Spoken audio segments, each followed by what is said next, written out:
Colorado is faced with a question this Labor Day about the value of a day at work for those among us who earn the least. November's ballot, coming to your mailbox in a month and change, includes a proposed change to the minimum wage. It would raise it from $8.31, which is higher than the federal minimum wage, up to $12 by 2020. Progressive groups are for it, business groups are opposed, and Governor Hickenlooper is stuck in the middle, undecided. When people are trying to harvest peaches or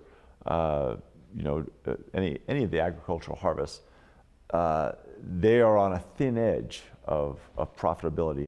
An awful lot of farmers in Colorado are going to have a good, plentiful crop, and the price will be so low that they will not be able to break even. So am I hearing you think $12 actually makes sense, maybe in the metro area, just not in rural Colorado? And that was one of the things that was kind of presented as a possible compromise, that for whatever reason, when this was being written, they didn't include that. Also, the tip credit, in most restaurants, I'm not talking about fast food places, but in restaurants with waiters and waitresses and bartenders, generally the highest paid people, sometimes higher than the managers, are those tipped because they get tips. They get tips. So instead of allowing the tip credit just to grow the way it always has historically, they just said, all right, the tip credit's going to just stay just what it is.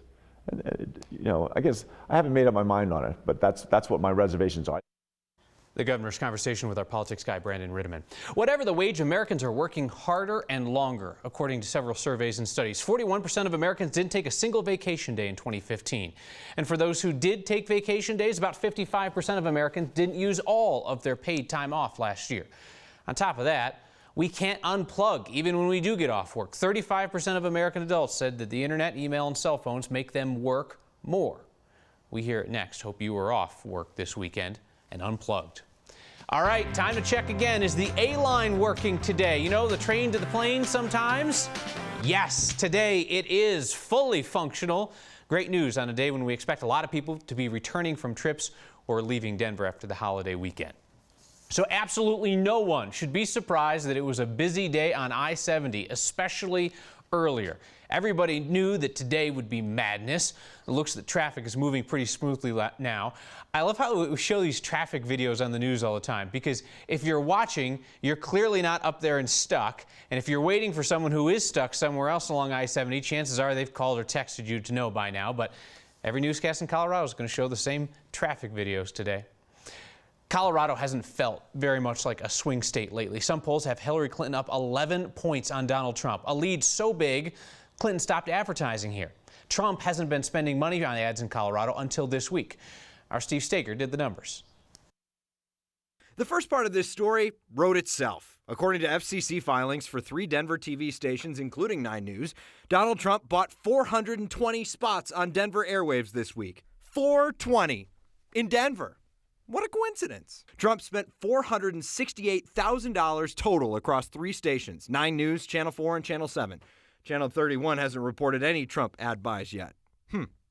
The FCC filing says Trump spent $37,000 on a 30-second spot during the Broncos game coming up on Thursday on 9 News.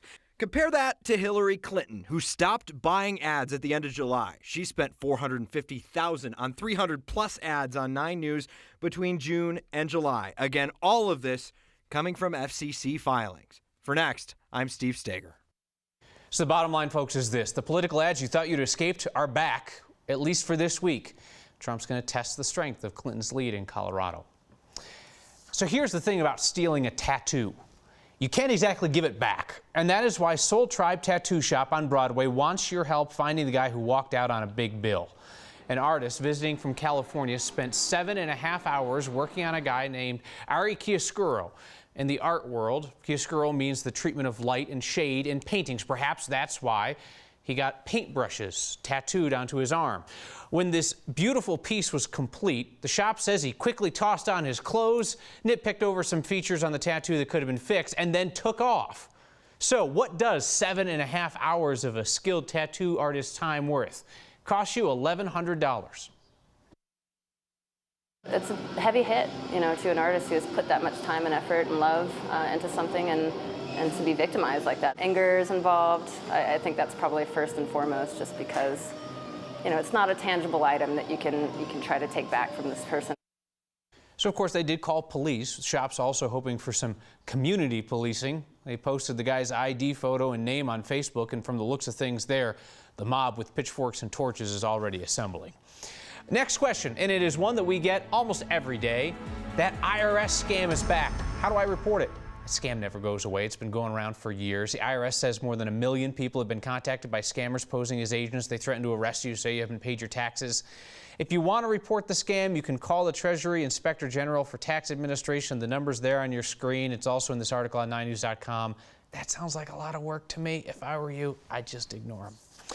If you like standing in crowds, looking at nature, then Rocky Mountain National Park was your place today. It was overrun. There are parking restrictions in effect at the park. The park and ride lot at one point was full for part of the day. Traffic jam at a national park. Rocky's coming off a record year for visitation and is headed for another record. You can expect that September 24th will be crowded as well. Mark your calendars if you like to duck the crowds. The 24th is a free day for National Public Lands Day. The Broncos are about to begin the work of defending their Super Bowl championship. They will begin where they left off with the Carolina Panthers. Our Broncos guy, Mike Klis, says, brace yourself, Broncos fans. There, of course, is always a lot of energy on opening day for the Broncos, but there should be a little extra juice at Sports Authority Field at Mile High this time on Thursday night. The Broncos not only play the Carolina Panthers in a Super Bowl 50 rematch, but they'll also have a lot of pomp and circumstance pregame. You're going to have the Lombardi 50 trophy. Obviously, you've got Peyton Manning. He says he's going to come back. He might be involved in some way, form, or fashion. Then you have the game itself. Peyton Manning will not be the quarterback for the Denver Broncos. For the first time in, 18 years, Peyton Manning will not be an NFL quarterback. It'll be Trevor Siemian against Cam Newton, the reigning NFL MVP. That is why the Carolina Panthers, I think, are favored in this game. Surprisingly enough, even though the game is in Denver, the Panthers are favored because of that quarterback matchup between Newton, the MVP, and Trevor Siemian, an unknown 7th-round pick from Northwestern. Klis's hair looks good today. Man, he's getting in season form, too. That Thursday night game airs here on 9 News, so Next will not be on 9 News. Next will have a night off, which means you can get to the game early. The team wants everybody in seats by 6:29 for the championship celebration. Got to make Denver look good on national TV, okay? So no Next, no excuse to get to the game late. So this show is a month old. Like most month-olds, we mostly just sleep, eat, and dirty a lot of diapers. And we listen to the world around us, trying to absorb everything. And your feedback sounds a lot better when it's read aloud by our friend, Taronda Thomas. Bob says he may be a cute little fella, but it certainly is difficult to watch him for a full half-hour show. This Kyle show shows me nothing more than his white teeth and sarcasm. Other local stations are gaining my interest. Not being a millennial and not knowing how to spell the word, I cannot relate to the person. Anne in Aurora says, I like the format, positive news stories, touch of weather, and just the right amount of sassiness. Russell says, why not have Kyle Clark report the news rather than having him constantly use his position to pontificate on his political views? I will definitely change channels to hear the news due to his annoying newscasts. Jim says, Next is the best news show in a long, long time. Keep it up. Here's one from Bob. Really don't care much for the show. Phil in Greeley says, keep up the great work. The show is insightful and willing to explore and comment on tough issues. If you're going to squeeze one last barbecue out of this weekend tonight and you don't want to get off your apps and check our forecast, we'll have it here. If there was a merit badge for earning merit badges, Patrick would have it. He's up against one final challenge. And the most nervous I've been on television in years. It's hot up here. My audition for a new job, next.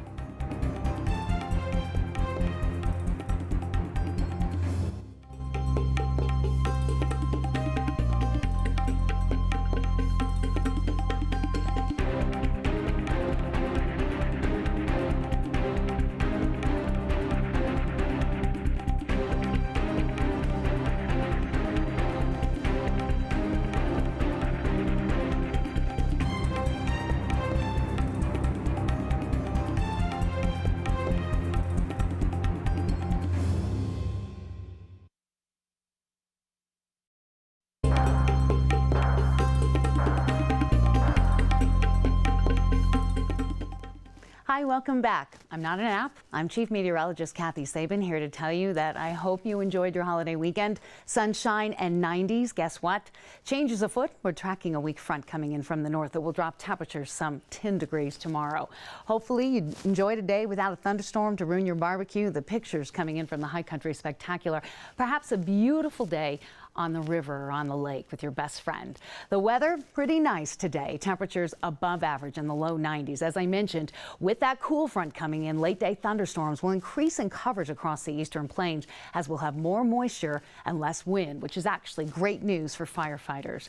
We're tracking some isolated storms in southeastern Colorado tonight, and you'll have fog and low cloudiness if you need a flight in or out of DIA early tomorrow. But basically, another nice summer day coming up, just not as hot. Temperatures tonight in the mid-50s with fair skies. A nice warm up initially tomorrow. When the front arrives, though, temperatures will drop lower 80s. We do have a nice warming trend as we move through the next few days, and when the Broncos take the field here in Denver on Thursday, temperatures in the mid 80s. Oh, fall's just about 17 days away on September 22nd.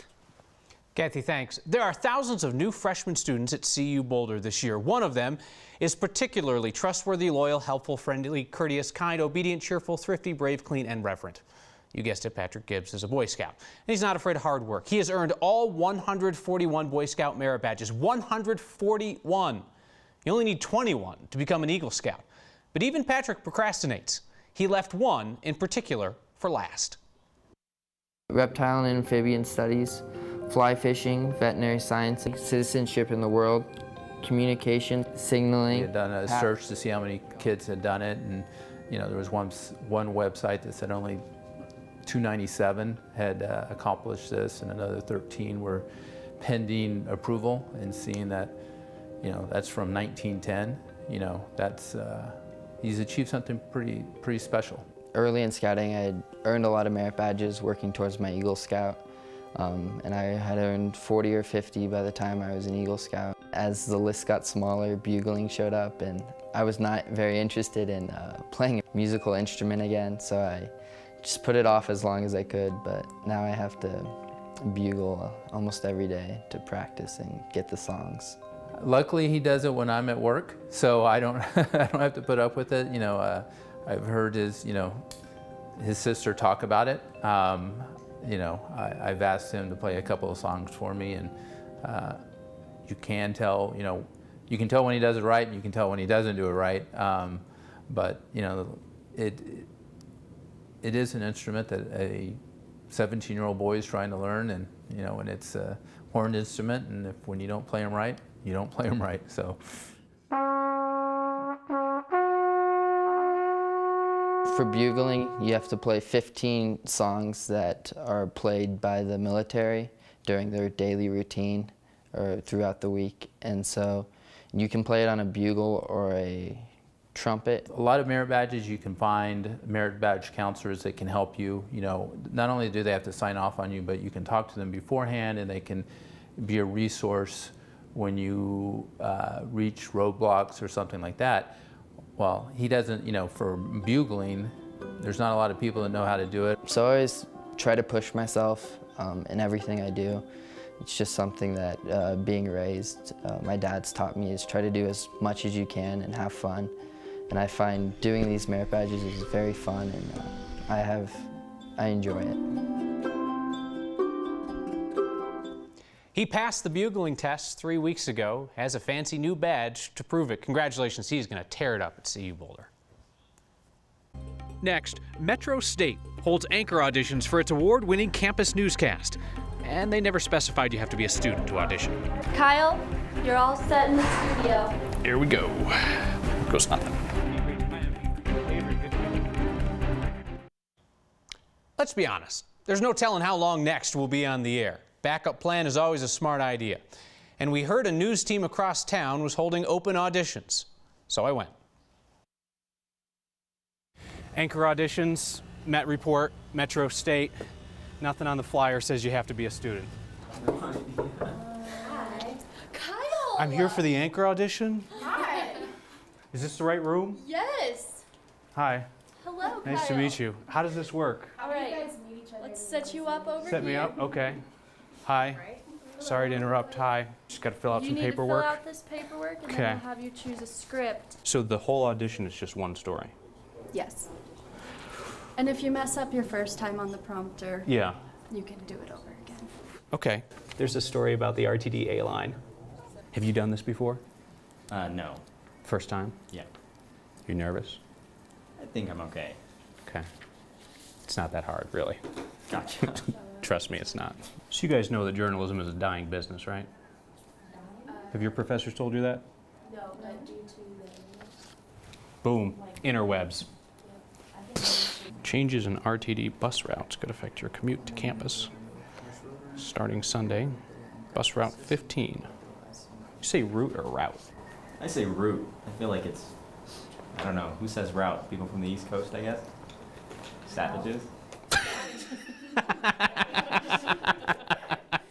It's nerve-wracking. It's Yeah. a huge panel of people, but... Oh, they're in there live watching you? Like in the actual studio watching you? They just sit and stare at you, and but it's not that bad. But it was fun. I liked it a lot. What do you like about it? But I guess I like the attention. Kyle, you're all set in the studio. Here we go. You guys have a nice studio. All right, we're ready. Anytime? Changes in RTD bus routes could be affecting your commute to campus. Starting Sunday, bus route 15 will no longer service the Auraria campus. In its place, bus route 6 and 43 will begin service to campus. The changes come as RTD opens up the A-line to the airport, which is going well. Has anybody been on the train? No? Yes? A moving one or a stopped one? You said that you're an anchor, so you probably have lots of experience watching the news. If you could change one thing about the news, what would you change? I don't like that the news is a litany of tragedy. I think the news should be more than just the 10 worst things that happened in Denver today. I appreciate the chance to hang out with you guys today, and we would love your help changing journalism. We need your new ideas. We need your unorthodox approaches. We need somebody to come in and say, I don't watch the news, but I want to work on the news. A lot of Metro alums working here at 9 News over the years. The Met Report folks said they'd get back to me on whether or not I made the team. Then they tweeted, we have some bad news. Yeah, perhaps next year. All right, you voted on the jacket, whether we're going to ditch this thing that the staff is not a real big fan of, and I promise to abide by your decision. I am told 67% of you said keep. That is why we are friends. Thanks for being here. Next, an ode to summer from some Coloradans young enough to truly enjoy it.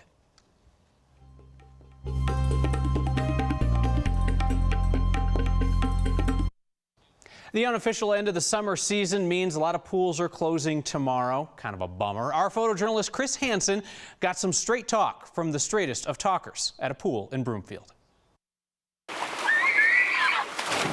I'm really looking forward to the seasons next. We just came out here to celebrate the last few days that we had spent at the pool. A lot of kids were excited to come swimming. I was up at the front desk and they were all just smiles and saying, I want to go swimming. Yeah! We're on the news! We are swimming and going down water slides. The holiday today is Labor Day. There's no school today? Yeah! Want to do something before we have to go back? Oh, I've been here 6 years. I've been a manager for almost 2 years now. And it's the last day of the bay. So sad. It makes me feel a mixture of sadness and a mixture of anticipation because I'm really wanting it to reopen next year. Yeah, I love the slides here. And the splashes. And we want to enjoy a nice day at the bay because it's super hot. Pure joy. Jessica Wells tweets, if you squint, it looks like you aren't wearing any clothes. I like it though. You're making me blush. I have a jacket that color. Maybe I'll wear it next time.